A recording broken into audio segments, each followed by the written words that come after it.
சிறுவர் கதைகள் எல்லாம் நன்மைக்கே. ஒரு நாட்டை அரசன் ஒருவன் ஆண்டு வந்தான்.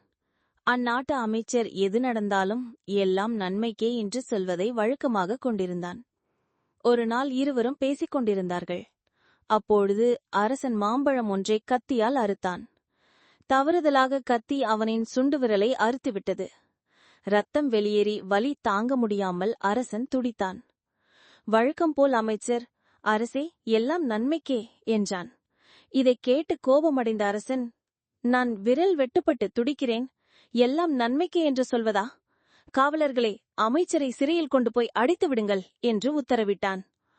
காவலர்களும் அமைச்சரை அரசனின் உத்தரவுப்படி சிறையில் கொண்டு போய் அடைத்து வைத்தனர். அப்போதும் அமைச்சர் எல்லாம் நன்மைக்கே என்றார். நாட்கள் பல கடந்தன. வேட்டையாடுவதில் ஆர்வமுடைய அரசன் தனியாக காட்டிற்கு சென்றான்.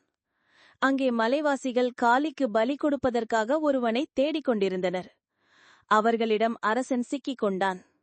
அங்கு வந்த கோவில் பூசாரி பலி கொடுப்பதற்காக மலைவாசிகள் கொண்டு வந்த அரசனை முழுமையாக சோதித்தான்.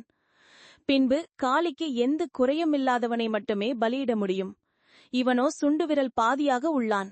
இவனை விட்டுவிடுவோம் என்றான். விடுதலை பெற்ற அரசன் அரண்மனைக்கு வந்தான். உடனடியாக அமைச்சரை விடுவிக்க உத்தரவிட்டான். நடந்ததையெல்லாம் அமைச்சரிடம் சொன்ன அரசன், சுண்டு விரல் வெட்டுப்பட்டதால் உயிர் பிழைத்தேன். அன்று எல்லாம் நன்மைக்கே என்று நீர் சொல்லியதன் உண்மை உணர்ந்தேன். உம்மை சிறையில் அடைத்ததற்காக வருந்துகிறேன் என்றான். அரசே, என்னை நீங்கள் சிறையில் அடைத்ததும் நன்மைக்கே. எப்பொழுதும் உங்களை பிரியாமல் இருக்கும் ஆண் என்னை சிறையில் அடைக்காம இமிந்திருந்தால் உங்களுடன் காட்டிற்கு வந்திருப்பேன்.